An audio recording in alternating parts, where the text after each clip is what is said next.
Hello, my name is Prince Yemi Kasale. Welcome back to one of our entrepreneurial training. In case you're not part of us on Facebook, follow us on Facebook. And if you're also not part of us on YouTube, make sure you subscribe to our channel on YouTube. Today we shall be talking about how to make vegetable oil, and we need only 4 ingredients for that. Vegetable oil, any form of vegetable oil, but in this training we shall be using PKO. PKO is palm kernel oil. We'll be using caustic ash. We'll be adding color and perfume to it. So the major ingredients here is PKO, that is palm kernel oil, and caustic potash. So make 2 liters of soap, of liquid soap. We need PKO of 900 milliliters. Need caustic potash of 187.27 grams. Need a pinch of color, just little color. We also need about 10 milliliters of perfume, depending on what you want. Before we go further, we need some precautions. You need to keep away from fire. Make sure you're not preparing close to fire or naked flame, and also make sure you're not allowing these chemicals to contact your skin directly, especially your face, nose, your eyes, even your skin. Then make sure you keep chemicals away from children during or after use, and also make sure you don't taste any of these chemicals. Coming to the products, the reason why we are using PKO is because it's also oil and it's cheaper compared to King's. We'll be using caustic potash, that's the major chemical in this, and also we'll be adding color to it. Then we add perfume to it, any perfume of your choice. Let's go into the preparation proper. Let's go into how to prepare liquid soap using vegetable oil and caustic potash. We are using PKO, so I'll be adding color to little PKO. Stir till we have the color well dissolved. So I'll be using almost a quarter of what I should be using. So instead of having 2 liters, I'll be preparing a little bit below 1 liter, so that's about 200 milliliters. So I had just small quantity just to mix. I should be using a round container, but I've poured it into this before I realized that it will not be well mixed. So note that, get a container that would have a good mix. So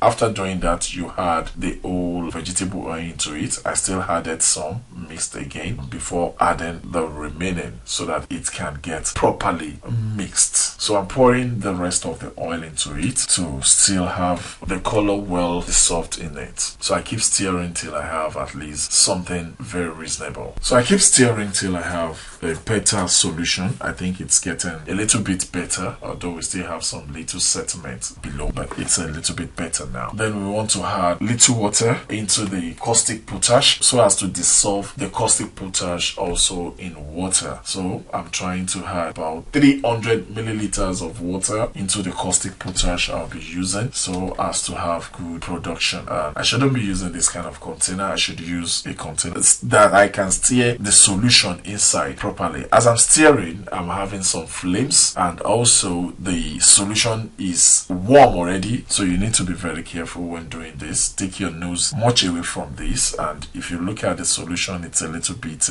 sticky. It's not as watery as it should be. It's sticky a little, and it's very hot right now. So I keep stirring till I have good solution. Then I need to add the 2 together. So when you are doing your own solution, put it in a deeper container so that you can have a good mix and you don't litter everywhere with chemicals, so that the chemical does not even pour on you. Be very careful when you're doing yours. So I need to pour the oil solution. The oil and the color is what we have here. We pour it in a bigger container so that I can stir properly. But if you have the oil and the color in a bigger container, you only need to pour the caustic potash solution into it. I have to pour it in another bigger container, then pour the caustic potash solution into it. So immediately you have that, you have very thick solution. You keep stirring. So you keep stirring. So you stir properly for some while so as to have a good one. As you can see, the more I stir, the more it gets thicker, then the more the color changes. You can see what we are saying right now. So you keep stirring till you have the oil goes off. Gradually the oil will go off and you have a solution, but it's gonna be a little thick. After doing that, you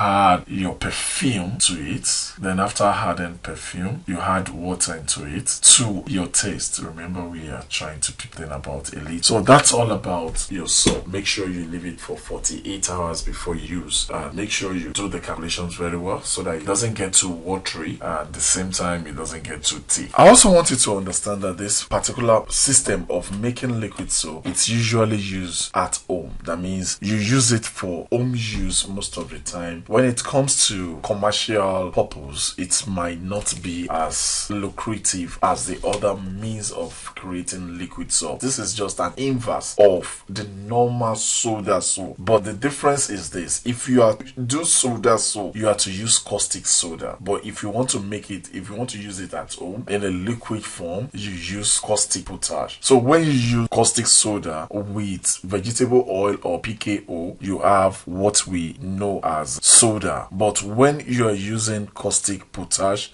with PKO, you'll be having the liquid form. Thank you very much. My name is Prince Emeka Sali. You need to follow us on any of our social media platforms. Follow us on Facebook and also subscribe to our channel on YouTube so as to get more of our training. Thank you.